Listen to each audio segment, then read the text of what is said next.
देखिए जैसा कि आपको पता है कि फ्राइडे नाइट से वीकेंड कोरोना कर्फ्यू लगा हुआ है, तो उसमें मैसिव स्केल पे सैनिटाइजेशन प्रोग्राम और स्वच्छता के प्रोग्राम चलाए जाने हैं।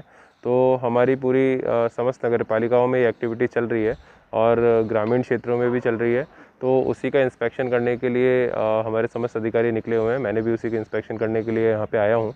और चूँकि हमारा जो रज़ा लाइब्रेरी इसके आसपास का एरिया है, काफ़ी टूरिस्ट यहाँ पे पूरे वीक के दौरान आते हैं, तो इसलिए यहाँ पे सैनिटाइजेशन कराया जाना आवश्यक था। तो उसको हमने देखा है और इसके अतिरिक्त उसके साथ साथ रज़ा लाइब्रेरी में जो आउटर एरिया में क्या डेवलपमेंट के वर्क्स हो सकते हैं ताकि इसका संरक्षण भी हो पाए और टूरिस्ट के आकर्षण का केंद्र के रूप में और अच्छे तरीके से बढ़ पाए, उस पर भी हमने चर्चा की है। तो उसको भी हम भविष्य में अच्छा यहाँ पे कार्य कराएंगे। हमारे यहाँ पे जिला अस्पताल में L2 फैसिलिटी है, जिसमें 100 बेडेड वो फैसिलिटी है।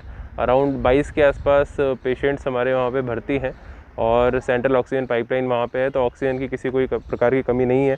कुछ वहाँ पे ऑक्सीजन के प्लांट में मेंटेनेंस वर्क होना था, वो मैंने करा दिया है। इसके अतिरिक्त हमने जौहर अस्पताल में भी 50 बेड की व्यवस्था की है। वहाँ पे भी हमने ऑक्सीजन सिलेंडर्स के माध्यम से ऑक्सीजन की व्यवस्था की हुई है।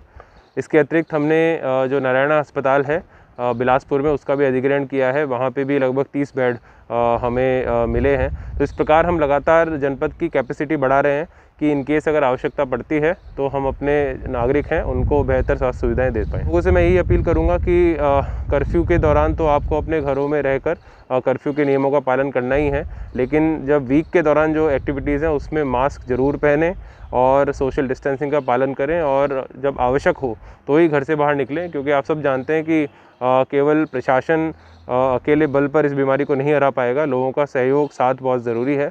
तो अपील मेरी यही रहेगी कि प्रशासन के साथ साथ कदम से कदम मिलाकर आप लोग खड़े रहें और जो अपील लगातार सरकार द्वारा, प्रशासन द्वारा की जा रही है कि इस बीमारी को हराने के लिए इसकी चेन तोड़ना ज़रूरी है, और चेन तभी टूटेगी जब हम मास्क का उपयोग करेंगे और सोशल डिस्टेंसिंग बनाए रखेंगे और अनावश्यक रूप से कहीं बाहर ना निकलें। कोई आवश्यक कार्य है तो उसी से हम लोग बाहर निकलें। जनपद में अभी कितने केस होंगे? देखिए जनपद में अराउंड 750 के आसपास केसेस कल थे।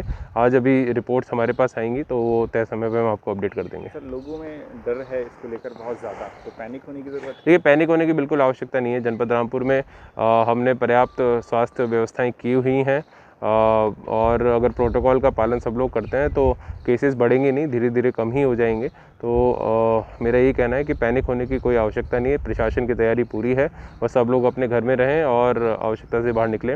एक और हम चीज़ कर रहे हैं कि हमारी जो डिस्ट्रिक्ट की वेबसाइट है उस पर हम जितने हमारे बेड्स की अवेलेबिलिटी कितनी है, कहाँ कहाँ पे है, उसको अपडेट करने के लिए मैंने अपनी टीम को बोला है। आज वो अपडेशन हो जाएगा।